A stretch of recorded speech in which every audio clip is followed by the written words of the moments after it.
Hey guys, tonight we begin with the lustful, layered and not so heroic world of ancient Greek love. The kind of love that wasn't always romantic, or pure, or consensual.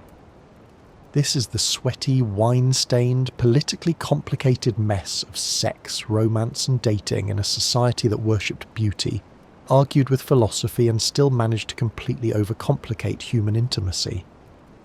Before we dive into the bathhouse of history, take a moment to like this video and subscribe, but only if you actually enjoy what I do here, and drop a comment letting me know where you're watching from and what time it is. I'm always curious who else is burning the midnight oil with me. Now light a candle, maybe pour a little diluted wine, and let's slip into something a little more classical. Let's get one thing straight. Nobody in ancient Greece woke up thinking, you know what I'd like today? To marry my cousin, fall in love with my slave, and hope the gods don't curse my genitals. But for a lot of folks, that's exactly how it played out. Because love in ancient Greece wasn't about soulmates. It was about survival. It was about status. It was about making sure your father didn't disown you for marrying outside your class, or your wife didn't poison your wine for sleeping with the flute girl again. Most Athenian marriages were arranged, and not in the "our parents thought we were cute together" way. More like, here's your 13-year-old bride. She doesn't know your name, but you own a vineyard. The average age gap between husband and wife could be 20 years or more. Love was optional. Virginity, however, was not. Wives were expected to be loyal, obedient, and out of sight. They managed the household, raised the kids, spun wool, and avoided scandal like it was the plague. Meanwhile, their husbands. Let's just say the moral compass had a flexible axis. If you were a man, you could fall in love, or at least fall into bed, with just about anyone. Hetaerae, educated courtesans, male lovers, your household slaves, the neighbour's wife if you were discreet. But don't confuse that for equality. There were rules, especially about who played which role in the bedroom. Being the penetrator was fine. Being penetrated? That could get you mocked, politically ruined, or socially exiled. Ancient Greeks were obsessed with masculinity, just not the kind that bent. And then there were the hetaerae, not prostitutes, not wives, somewhere in between.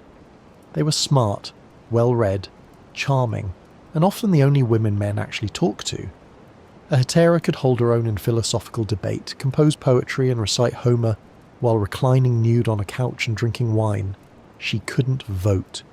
But she could ruin your marriage in one conversation. Sex wasn't just about pleasure.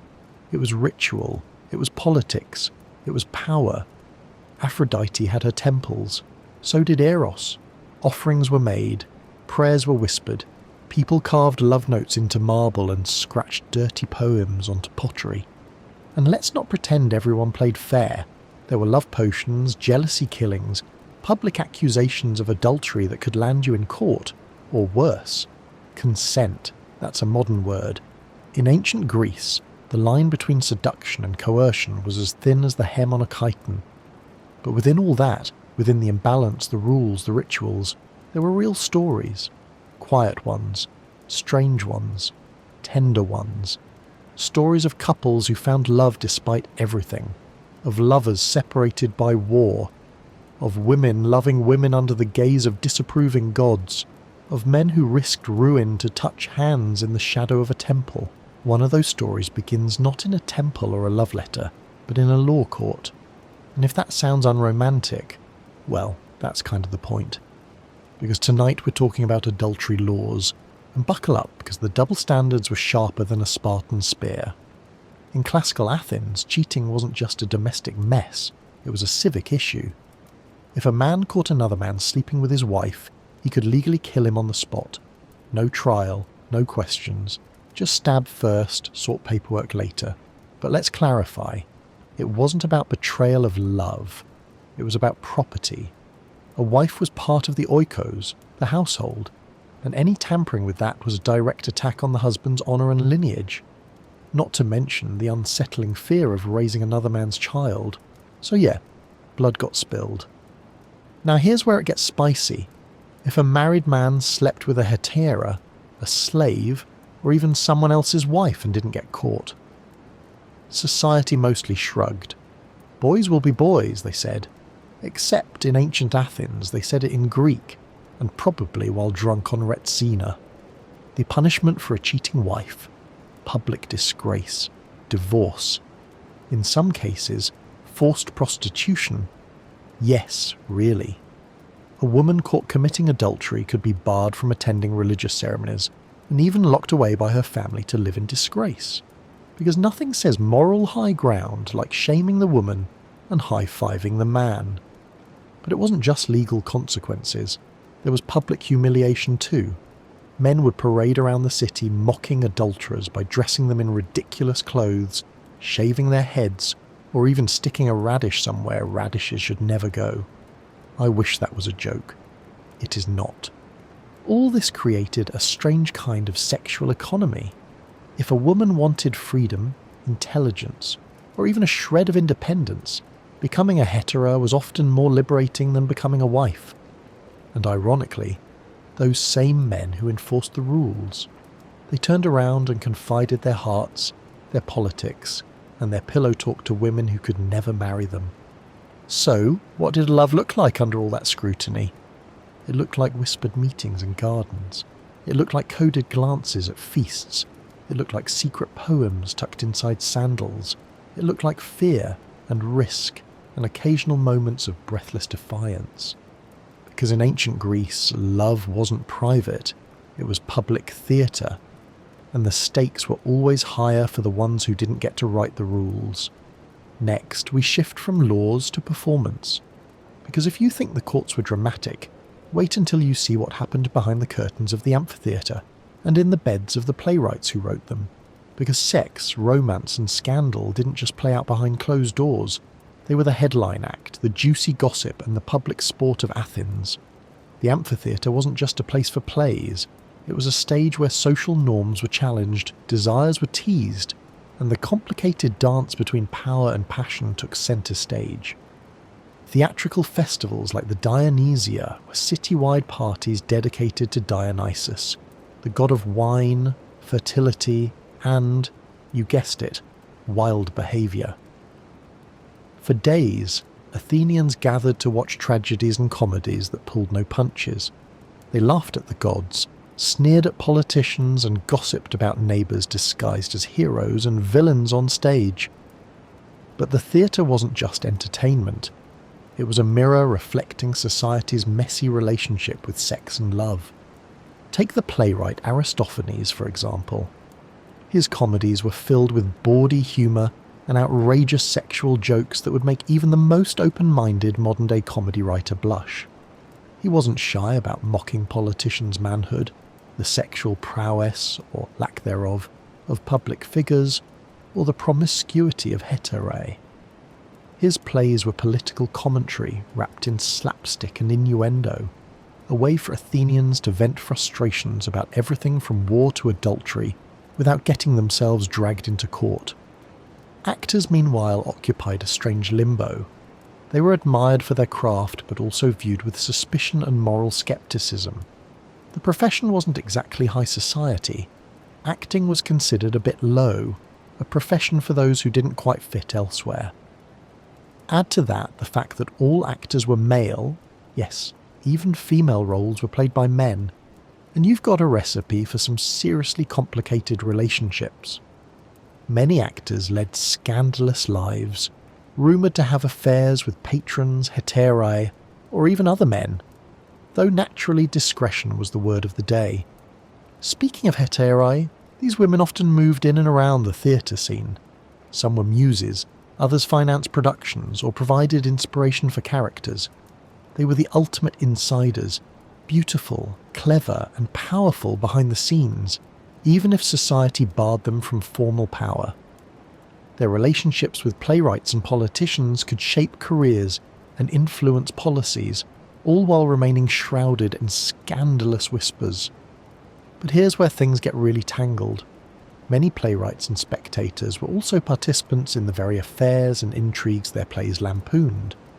Imagine the city's elite watching a comedy where the protagonist's wife cheats on him, all the while wondering if the actor on stage had just been caught in a similar scandal.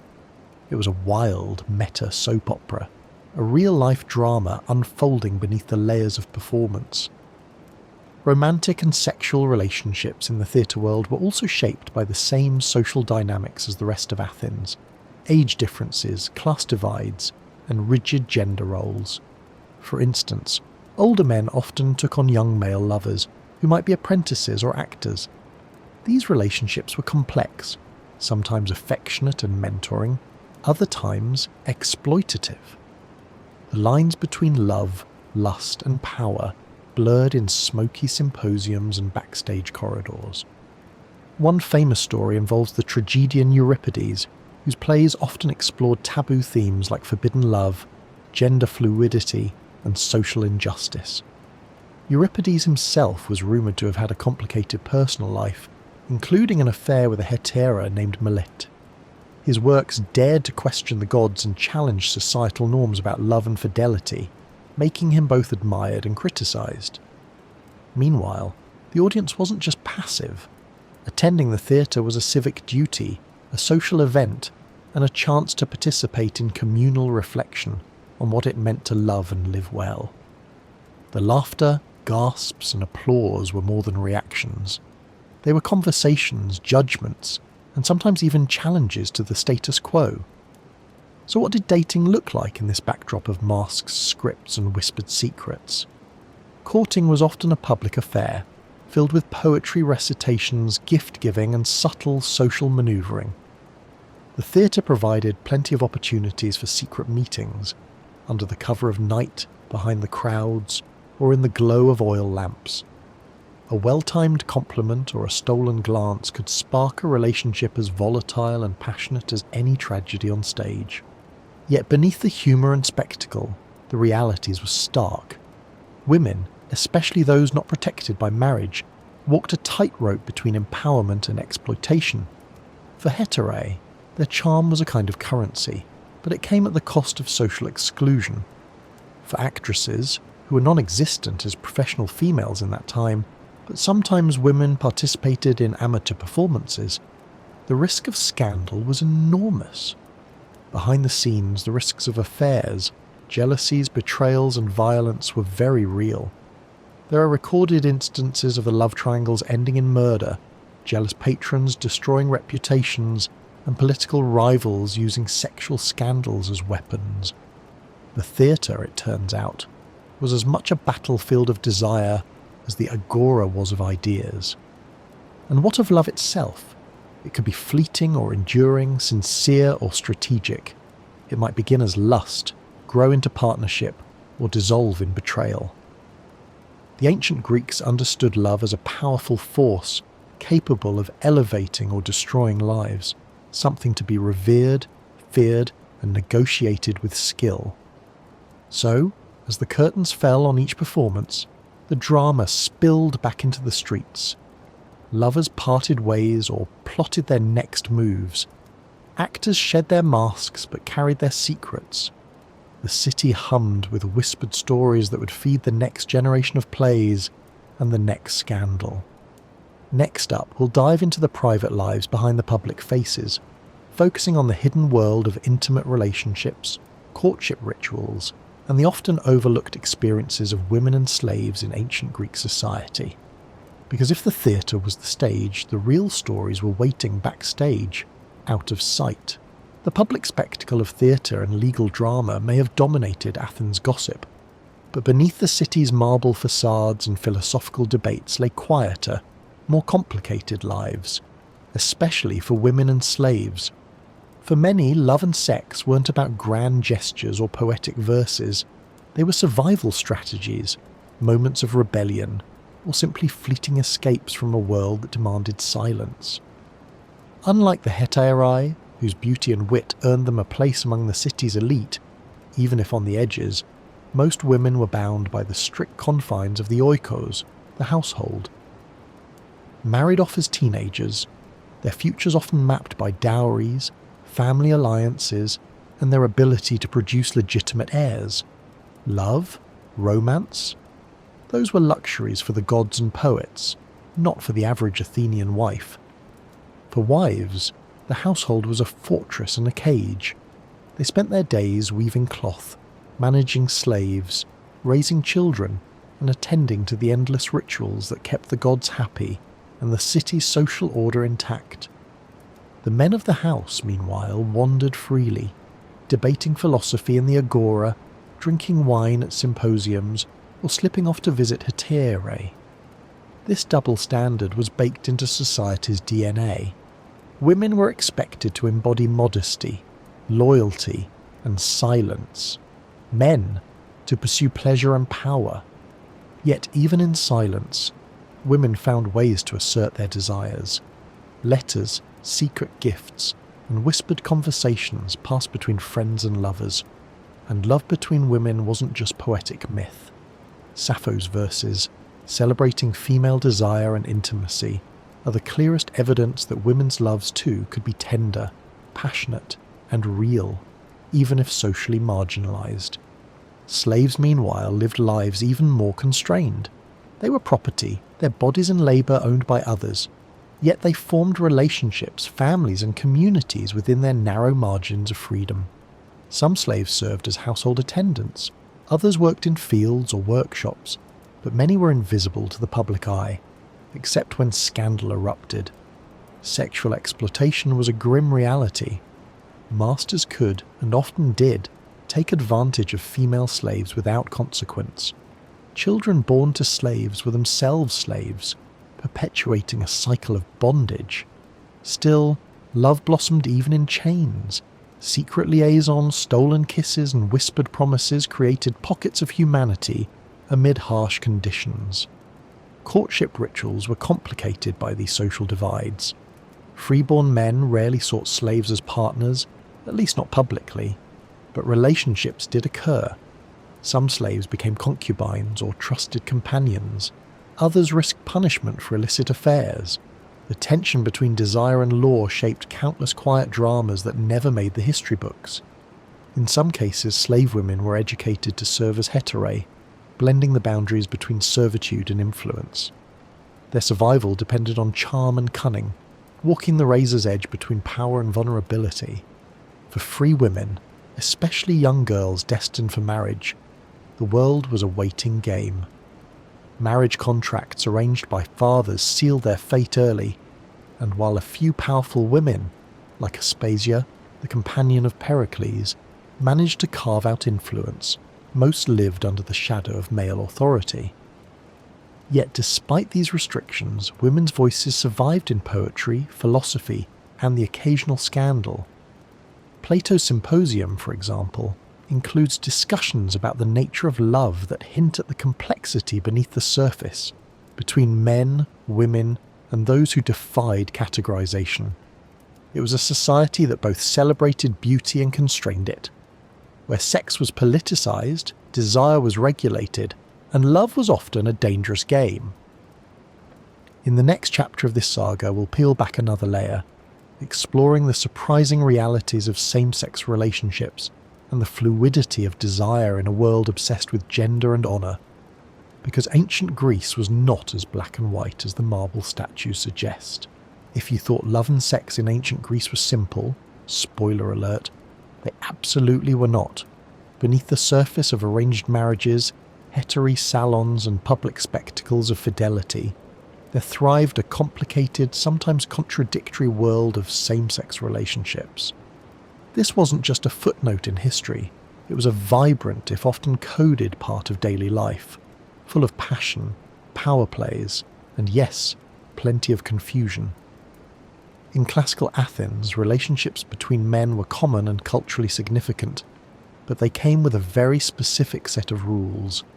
The most recognised form was pederasty, an educational and often erotic relationship between an older man, the erastes, lover, and a younger boy, the eromenos, beloved. But don't get the wrong idea. It wasn't just about sex. This was wrapped in mentorship, socialisation, and preparation for citizenship. The older man was supposed to guide the youth in everything from philosophy to politics, while the younger was expected to learn, admire, and yes, sometimes reciprocate affection. The age gap was crucial. The Eromenos was usually in his teens, past childhood but not yet fully an adult, while the Erastes was an established man, often married with children. This relationship was socially accepted, even celebrated, but only if the roles were respected. The Erastes took the dominant penetrative role, while the Eromenos was expected to be passive, a dynamic closely tied to ideas about masculinity and honour. Stray from these roles, and you risked scorn or worse. Being seen as the passive partner as an adult man, outside of the accepted pederastic framework, could lead to accusations of kinaidos, effeminacy, an insult that threatened one's social and political standing. The Greek obsession with virility was real, and it meant that sexuality was never just personal, it was public business. Yet this rigid structure didn't erase genuine affection. Some relationships endured beyond youth, blossoming into lifelong partnerships. Others were intense but short-lived, wrapped in poetry, songs and whispered secrets. Sappho's work from Lesbos, though largely lost, hints at female same-sex love that was no less passionate, complicated or fraught with social risk. Let's not forget, though, that same-sex relationships weren't confined to the elite or literary circles. The bustling city streets, taverns and bathhouses likely witnessed countless affairs and flirtations, most of which left no record except the occasional angry speech or biting comedy. Speaking of comedy, playwrights love to poke fun at sexual excesses and gender confusion. Aristophanes and others threw shade at politicians who were rumoured to be kinaidoi or who failed to live up to masculine ideals. The stage became a battleground where societal anxieties about sex and power played out in farce and insult. But beyond the humour and politics lay real human stories. Men who loved men, women who loved women, and those who blurred lines in ways that challenged the very foundations of their culture. There are tales of goddesses like Artemis and Aphrodite, and gods like Dionysus and Hermes, whose myths celebrated transformation, desire, and defiance of norms. And then there's the story of Harmodius and Aristogeiton, the infamous tyrannicides, whose love was credited with inspiring the overthrow of tyranny in Athens. Their bond wasn't just personal, it became a symbol of political freedom and resistance. Statues were erected in their honour, and their story was retold as both romance and revolution. Still, it's important to remember that while same-sex love was woven into Greek culture, it existed alongside harsh realities. Women's same-sex love, for instance, was often invisible or dismissed, their desires marginalised in a male-dominated society. And for many, crossing boundaries could lead to ostracism, violence, or worse. What this all reveals is that ancient Greek attitudes towards sex and romance were anything but simple. They were a tangled web of desire, power, social expectations, and rebellion.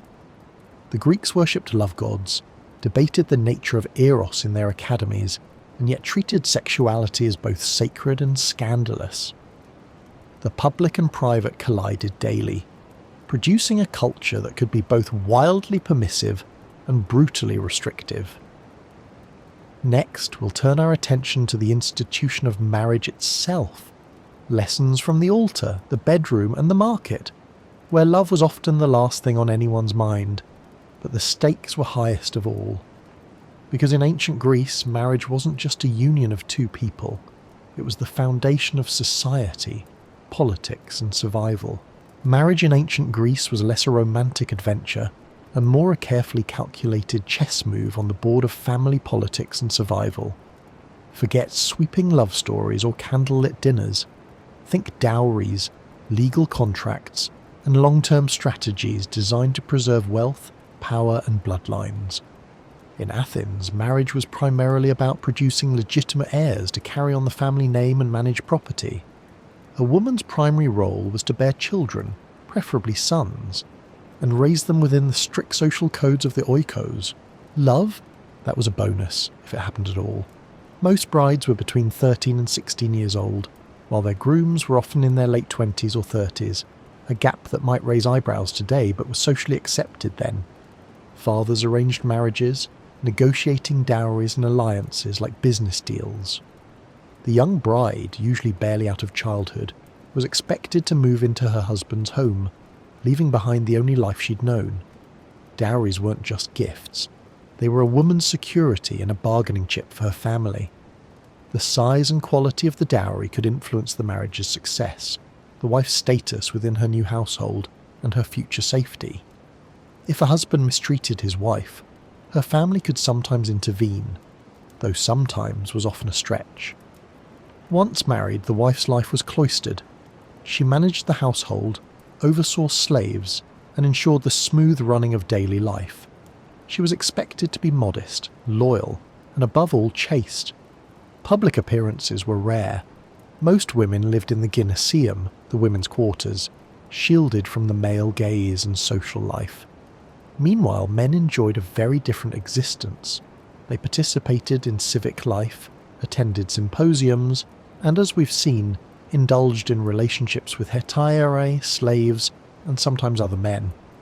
This double standard was institutionalized and rarely questioned. Divorce was possible but complicated and stigmatized. It required a public declaration, often initiated by the husband. Women's rights were limited. If a divorce happened, the dowry was usually returned to her family, but custody of children was rarely granted to the mother. Love affairs were not uncommon, though. Many men kept concubines or had hetaerae on the side, blending politics, pleasure, and companionship. For women, options were limited but not non-existent. Some wives found emotional solace in friendships or discreet affairs, though discovery could mean scandal or worse. Beyond Athens, other city-states had their own customs. In Sparta, for example, marriage was also a state affair but with different priorities, strengthening the warrior class. Spartan women enjoyed more freedom and education than their Athenian counterparts, and marriage rituals included public dances and communal dining that fostered social cohesion.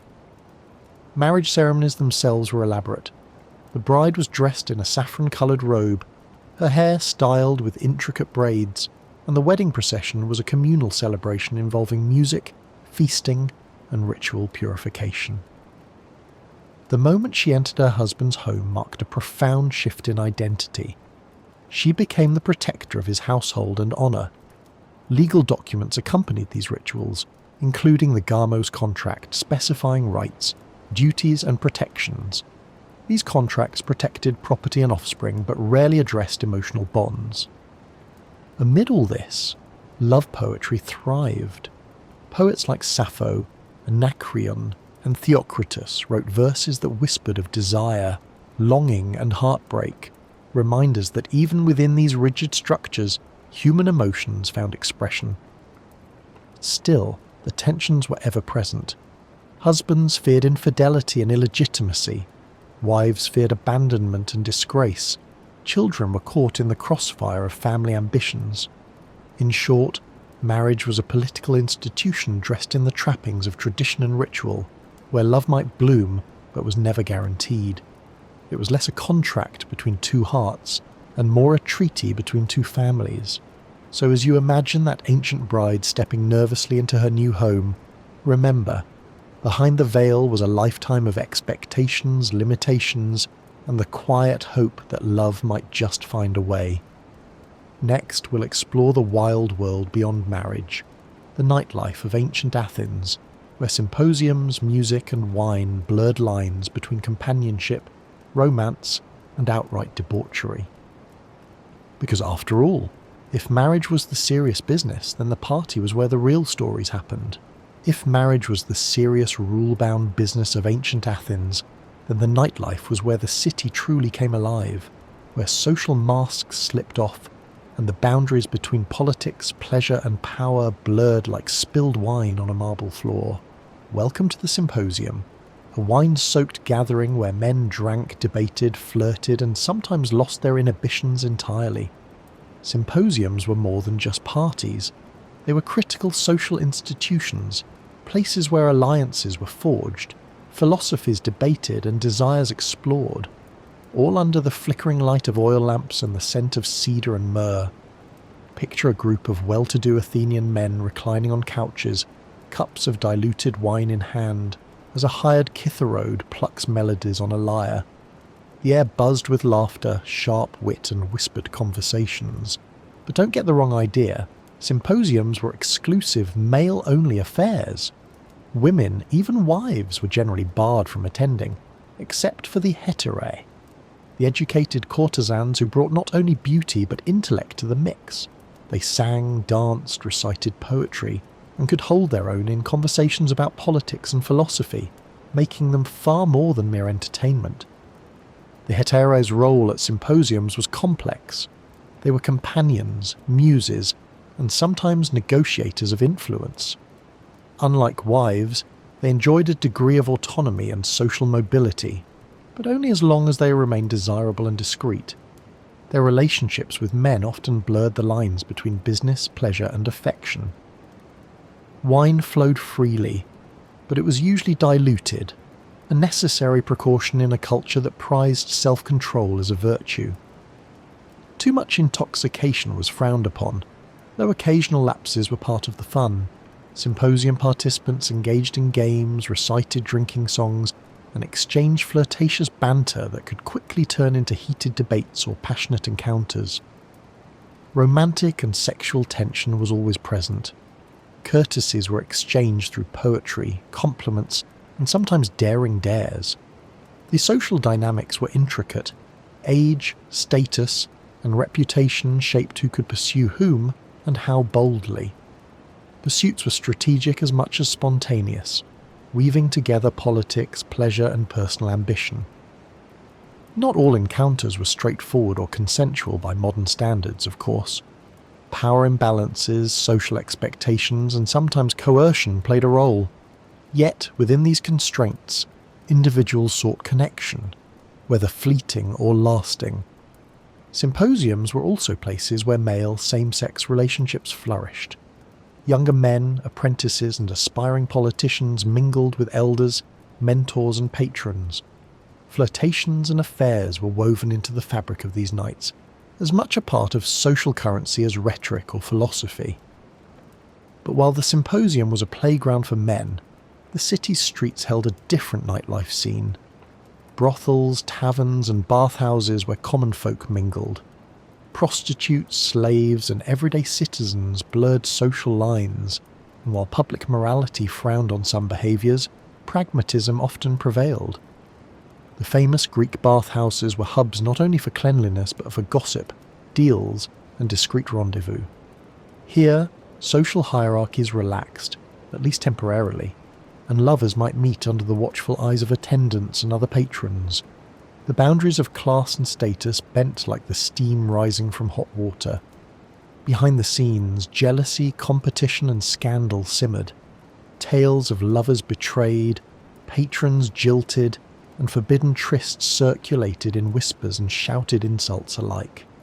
Some symposiums ended in fistfights or duels sparked by a perceived slight or an uninvited touch. Yet, despite the risks and the taboos, these nighttime gatherings were vital to the city's social life. They allowed men to unwind, to express desires that the daylight world suppressed, and to navigate the tangled web of relationships that defined their lives. So if you imagine ancient Athens by day as a city of philosophers, statesmen, and orderly rituals, remember its nights, alive with music, wine, laughter, and the restless pursuit of connection in all its messy forms. Next, we'll delve into the unique role of the hetaerae themselves, their lives, loves, and influence. Because if the symposium was the stage, hetaerae were the unforgettable stars. If the symposium was the lively stage of ancient Athens nightlife, then the hetaerae were its dazzling, often misunderstood stars. They weren't mere entertainers or common prostitutes. They were educated companions, muses, confidants, and sometimes political power players wrapped in the alluring guise of courtesans. Unlike most women in Athens, whose lives were confined to the home and shadowed by silence, hetaerae moved fluidly through the city's social and intellectual circles. They learned music, philosophy, and rhetoric, skills that allowed them not just to survive but to thrive and influence. It's easy to think of them as just beautiful faces, but the truth is far richer and more complicated.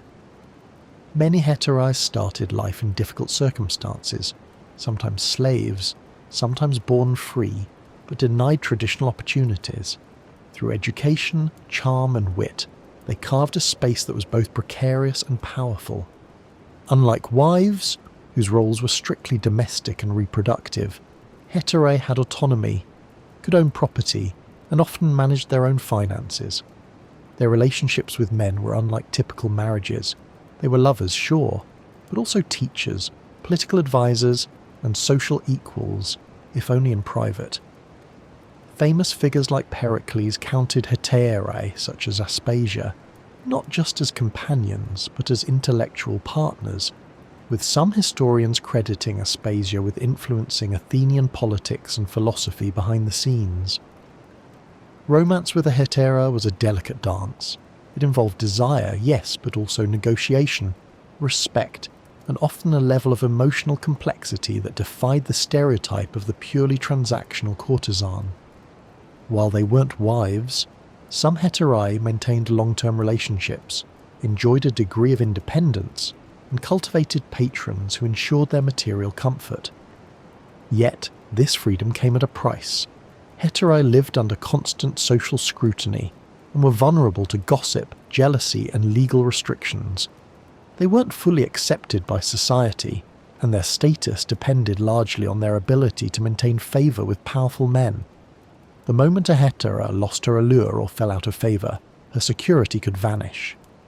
Despite the precariousness, hetaerae played crucial roles in shaping Athenian culture. Their presence in symposiums challenged the male-only spaces of power. Their intelligence shaped conversations, and their very existence highlighted the contradictions of a society that prized female chastity and wives, but depended on the charm of these companions. Sex and companionship with a hetaera were often intertwined with politics. Patronage wasn't just about pleasure. It could mean access to information, influence, or protection. These women wielded soft power in a world where formal authority was denied to them. The lives of hetaerae were also marked by deep personal relationships and emotional complexity. Letters and poetry suggest genuine affection, heartbreak, and devotion. Some hetaerae inspired great works of art and literature, their names whispered alongside legendary muses and lovers. But let's not romanticize too much. For every Aspasia, there were countless hetaerae whose stories are lost to time, who lived precariously, moved from patron to patron, and faced the harsh realities of aging in a society obsessed with youth and beauty. Still, the hetaerae remain one of the most fascinating glimpses into the contradictions of ancient Greek society, where freedom and constraint, power and vulnerability, love and survival collided in the lives of women who dared to live beyond the norms. Next, we'll shift our gaze to the intimate and often taboo world of slaves and concubines, their secret loves, coercions, and the hidden networks of affection that pulse beneath the surface of ancient city life. Beneath the glittering symposiums, the poetic verses, and the philosophical debates of ancient Greece lay a darker, often invisible world, the world of slaves and concubines. These people, bound by chains or circumstance, lived lives defined by ownership, power, and survival. Yet even in the harshest conditions, the human heart found ways to beat with desire, longing, and sometimes love. Slavery in ancient Greece was not just an economic institution, it was woven into the very fabric of society. Slaves were everywhere, in homes, workshops, fields, even temples. They were prisoners of war, debtors, born into bondage, or sold by their families. Their bodies and labour belonged to others, and their legal status was that of property, not persons. Yet within these confines, slaves carved out private spaces, relationships that transcended their status, small acts of rebellion, moments of tenderness. Sexual relationships between masters and slaves were common, often coercive, but sometimes, against all odds, genuine affection developed. Still, the power imbalance made true consent a complex issue, one rarely addressed in surviving texts. Female slaves, in particular, faced grim realities. They were vulnerable to exploitation, forced into sexual servitude or concubinage. Their children often inherited their status, perpetuating cycles of bondage. Yet, some slave women managed to negotiate better positions as household servants, trusted attendants, or even hetaerae, the courtesans who lived at the edge of freedom. Male slaves, while sometimes less visible in sexual histories, also formed bonds, both with free women and other slaves. Relationships among slaves created communities, kinship networks, and emotional support in a world that denied them basic freedoms. Concubinage was another complex institution. Concubines, often slaves or freed women, lived in a grey zone between slavery and marriage. They bore children, ran households, and sometimes wielded influence behind the scenes. But unlike wives, concubines had no legal status or protections, making their lives precarious. These women and men lived in a world where love and survival were deeply entwined. They found moments of joy in stolen glances, whispered conversations and secret meetings, small rebellions against a society that saw them as property. The tension between coercion and affection shaped countless untold stories. Was that kiss born of love or necessity? Did that embrace hide a promise or a threat? We may never know, but these questions remind us that history is messy, human, and often painful. Even in literature and drama, slaves and concubines occasionally emerge as characters with desires and agency, figures who challenge social norms or expose hypocrisies. But their stories are usually filtered through the voices of free men, leaving much to imagination and interpretation. What survives are glimpses: the scandal of a slave's affair with a master, the tragic fate of a concubine caught in political intrigue, or the quiet resilience of lovers separated by chains and distance. In a society obsessed with status and purity, these intimate lives existed in shadows, hidden but vital threads in the tapestry of ancient Greek life. Next, we'll explore the complicated world of love, power, and politics, where relationships weren't just personal, but weapons and tools in the brutal game of city-state rivalries and ambitions. If you thought love and sex in ancient Greece were just matters of the heart, think again. In the city-states where power was everything and survival depended on alliances, relationships were as much about politics as passion. Love wasn't merely private, it was public business, a chessboard where affection and ambition played a dangerous game. Marriages were arranged not just for families, but for factions and politicians. A well-placed bride could seal peace treaties, secure military alliances, or consolidate wealth. The daughter of one general might be wed to the son of a rival warlord, not for love, but for the promise of shared power. The stakes were high, and the consequences often deadly. Beyond marriages, illicit affairs could make or break careers. A whispered scandal about a politician's indiscretion with a hetaerae could ruin reputations overnight. Conversely, seducing the right influential figure could open doors to unimaginable privilege. Power brokers knew the game well and wielded desire as a weapon. Consider the story of Alcibiades, the infamous Athenian statesman and general. Charismatic, brilliant, and scandalous, Alcibiades was as famous for his political cunning as for his tangled web of lovers. He courted power with the same intensity he courted both men and women, blurring lines between personal desire and political strategy. In Athens' male-dominated public sphere, relationships with hetaerae and young men were not just pleasures, but calculated moves to build networks. Patronage and favoritism flowed along these intimate lines, creating alliances that transcended the battlefield and council chamber. But this web of love and politics was also perilous. Jealousies flared, betrayals festered, and enemies exploited private affairs to assassinate characters or undermine rivals. Accusations of sexual misconduct were common political weapons, weaponizing gender and desire in the ruthless arena of power. Women, often sidelined in official politics, wielded influence through relationships. Wives, hetaerae, Mothers and sisters played subtle roles, using charm, intelligence, and sometimes outright manipulation to protect their families or advance their interests. Aspasia, partner to Pericles, is one such example, rumoured to have shaped Athens' golden age behind the scenes. Love and lust therefore were entwined with ambition and danger.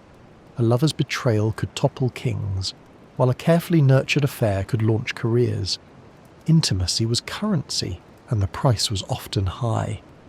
In the shadows of these public dramas were countless private stories of heartbreak, loyalty and sacrifice, of lovers torn apart by war, families divided by scandal, and hearts crushed under the weight of ambition. So as you imagine the grand stages of Greek politics and war, remember that beneath every victory and defeat was a tangled web of relationships that shaped the course of history. Next, we'll dive into the world of women's friendships and same-sex love, the quiet, often hidden stories that defied public norms but lived fiercely in private. Love and politics in ancient Greece weren't separate spheres. They were braided strands of the same rope, tugged and twisted by ambition, desire, and survival.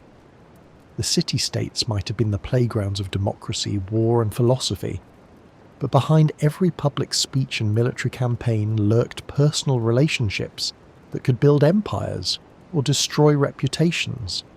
Take, for example, the role of marriage alliances in consolidating power. These weren't just family matters, they were strategic moves on a political chessboard. Families carefully orchestrated marriages to unite rival clans, secure land, or strengthen diplomatic ties between city-states. A bride was often the physical embodiment of a treaty or alliance, her personal desires secondary or irrelevant to the greater good of her kin. The stakes were high, and failure could mean civil strife or even war. Consider the infamous conflict between Athens and Sparta, where inter-family feuds, betrayals, and broken promises over marriage arrangements fed the flames of hostility. When politics played out in the bedroom, the consequences echoed through the polis. But political marriages were just the tip of the iceberg. The shadow world of lovers, affairs, and secret liaisons pulsed beneath the surface of official diplomacy. A well-placed affair could open doors or blow them shut. Powerful men courted hetaerae not only for pleasure, but for access to insider information, influence over rivals, or leverage in political manoeuvring. The hetaerae, with their unique positions straddling the worlds of pleasure and intellect, were more than mere companions. They were confidants, advisors, and sometimes puppet masters. Aspasia of Miletus, for instance, was not only Pericles' partner, but also a formidable thinker whose presence shaped Athenian politics and culture during its golden age. Her influence was so potent that contemporaries whispered both admiration and suspicion, a testament to the power women could wield even when officially excluded from the political arena. Political rivalries often found expression in the intimate sphere. Jealousy and betrayal weren't just personal, they were weapons. Accusations of sexual misconduct, impropriety, or unconventional relationships were hurled like spears in political battles. A man's reputation could be destroyed by rumours of losing his masculinity or being passive in a same-sex encounter, a serious social death in a culture obsessed with virility and honour. Take the case of Alcibiades, the scandal-ridden Athenian statesman whose political rise and fall intertwined with his complicated love life. Known for his charisma and flamboyance, Alcibiades was notorious for his affairs with both men and women. His enemies exploited these relationships, twisting personal scandals into public accusations of betrayal and impiety. His life was a whirlwind of military campaigns, political intrigue, and sexual exploits. A vivid example of how intimately entwined love and power could be. But the interplay of love and politics wasn't only the domain of men. Women in ancient Greece, though largely excluded from formal power, found ways to wield influence through family ties, social networks, and personal relationships. Wives of politicians, for example, managed households that were hubs of political discussion and strategy. Mothers and sisters shaped alliances through marriages and kinship. Women like Aspasia or the Spartan queen Gorgo demonstrated that female agency, though constrained, could be significant. Gorgo advised her husband Leonidas before the Battle of Thermopylae, blending political savvy with personal loyalty. Meanwhile, Aspasia's salons were legendary, where leading thinkers gathered and where she reportedly tutored Pericles himself. Love, then, was a battlefield as much as any war front. Political ambition often demanded sacrifices. Lovers abandoned, marriages arranged against desire, passions suppressed for status. But it also offered opportunities for alliance and advancement. A well-placed kiss, a discreet affair, or a clever patronage could alter the course of history. Public drama frequently masked private pain. Behind the grand speeches and public triumphs were lovers scorned, families torn apart by scandal, and individuals navigating the precarious balance between personal happiness and political necessity. Consider the tragic tale of Agathon, a famed playwright and lover of Socrates, whose personal life was deeply entwined with his artistic and philosophical work. Their relationship was emblematic of the era's blending of love, intellect, and public life, each feeding and complicating the other. These intertwined stories remind us that ancient Greek society was a complex tapestry of power, desire, and human frailty. Love wasn't just a feeling, it was currency, a weapon, and a risk. So next time you hear about the grand battles or philosophical debates of ancient Greece, remember, behind the scenes, love was waging its own wars, sometimes more ruthless and consequential than any fought on the field. Next, we'll explore the often overlooked but profoundly impactful world of women's friendships and same-sex love. Quiet, resilient, and fiercely defiant stories hidden in the margins of history, in the grand theatre of ancient Greek life, where politics and public affairs often stole the spotlight. There was another stage, more private and intimate, where women's friendships and same-sex love quietly blossomed, though rarely in the open or recorded in the annals of history. Yet these relationships, subtle and complex, played a crucial role in the emotional and social fabric of the time. Women in ancient Greece lived under strict social constraints. Their primary roles were domestic, managing households, bearing children, and maintaining family honour. Public life was largely closed to them, and their voices seldom recorded beyond the occasional mention in poetry or scandalous gossip. But behind the closed doors of women's quarters, known as the gynoeceum, deep bonds formed. These female spaces, segregated from the male world, were hotbeds of emotional intimacy. Friendships between women were intense, often expressed through shared stories, embroidered gifts, whispered secrets, and the passing of personal tokens. In a world that restricted female autonomy, these friendships offered support, companionship, and sometimes the foundation for romantic love. Same-sex love between women, while rarely discussed openly, found expression in poetry, mythology, and whispered anecdotes. The famous poet Sappho of Lesbos is the most celebrated figure associated with female homoerotic love. Her lyrical verses, full of yearning, admiration, and sometimes heartbreak, offer a rare glimpse into the emotional lives of women who loved women. Sappho's work, written over 2,500 years ago, speaks to the beauty and pain of love, regardless of gender. While much of her poetry is lost or fragmentary, what remains challenges modern assumptions about ancient sexual norms. Her island, Lesbos, became synonymous with female same-sex love, influencing language and cultural perceptions for millennia. But the reality for most women was more complicated.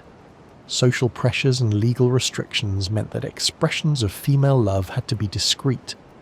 Public acknowledgement of such relationships was rare and could bring shame or punishment. Unlike men, whose relationships with younger males were sometimes socially tolerated within certain frameworks, women had fewer socially sanctioned outlets for same-sex affection. Despite this, the emotional bonds were no less real or vital. Letters, gifts, and poetry exchanged between women suggest passionate connections, deep friendship, and sometimes lifelong partnerships. These relationships provided solace and identity in a society that largely defined women by their relationships to men. In some cases, women's friendships and love were intertwined with political and social alliances. Marriages arranged by families often fractured the personal desires of those involved, making female friendships and secret loves crucial refuges from loneliness or oppression. The tension between societal expectations and private desires created a delicate dance. Women had to navigate their feelings carefully, balancing loyalty to family and social norms with the pursuit of personal happiness. In this delicate balance, love was both a sanctuary and a risk. We see echoes of these dynamics in Greek mythology as well. The bond between the Amazon queen Hippolyta and the goddess Artemis, or the deep friendship between Penelope and her handmaidens during Odysseus's absence, hint at relationships that transcended mere friendship. Though ancient sources rarely spell this out explicitly, understanding women's same-sex love in ancient Greece requires reading between the lines, interpreting silences, and appreciating the resilience of human connection in restrictive times. These stories remind us that love and desire have always existed beyond the boundaries set by society.